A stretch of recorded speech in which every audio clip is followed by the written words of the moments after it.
Tompoko lasy tompoko vavy manolotra ny araba amin'ity takarivany alatsinainy fa 20 ny volana janoary 2024 ity manasanao ampanajana ihany koa zahay hianaraka ny fampalalam-baovao hatramin'ny faranisany hoentina amintsika amin'ity androndroany ity ny fiaraban'ny vondrona afrikana sy ny vondrona eropeanina anandrimatoa erajonary-mampianina noho ny falaniny amin'ny toeran'ny filohan'ny republika ny Madagasikara isan'ny hoentina amintsika ihany koa ny eo amin'ny sehatry ny finoana ny famindram-pahefana eo amin'ny filoha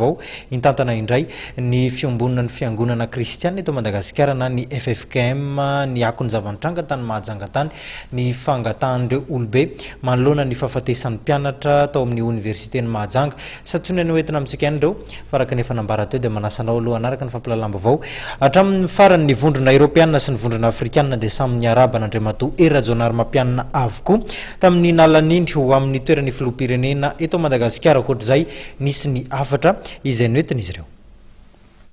Ankoatra ny fiarabana nandriamatoa erajonary-mampianina ny fahalaniny ho filoham-pirenena eto Madagasikara dia notsindrin'ny vondrona eropeanina tamin'ny alalan-dramatoa Catherine Ashton fa tokony hampiseho fisokafana amin'ny rehetra ary tokony isy ny fampihavanana amin'ny fametrahana ireo androm-panjakana manaraka amin'izay hoy izy dia ho tafaverina ao anatin'ny rafitra manaraka ny lalam-pandrena Madagasikara ary hiverina ihany koa ny fifandraisana eo Madagasikara sy ny vondrona eropeanina. Eo ampiandrasana ny valin'ny fifidianana solombavam-bahoaka ofisialy dia ny antso ny malagasy ny vondrona eropeanina mba tsy ho pefy ary hanaja ny lalàna.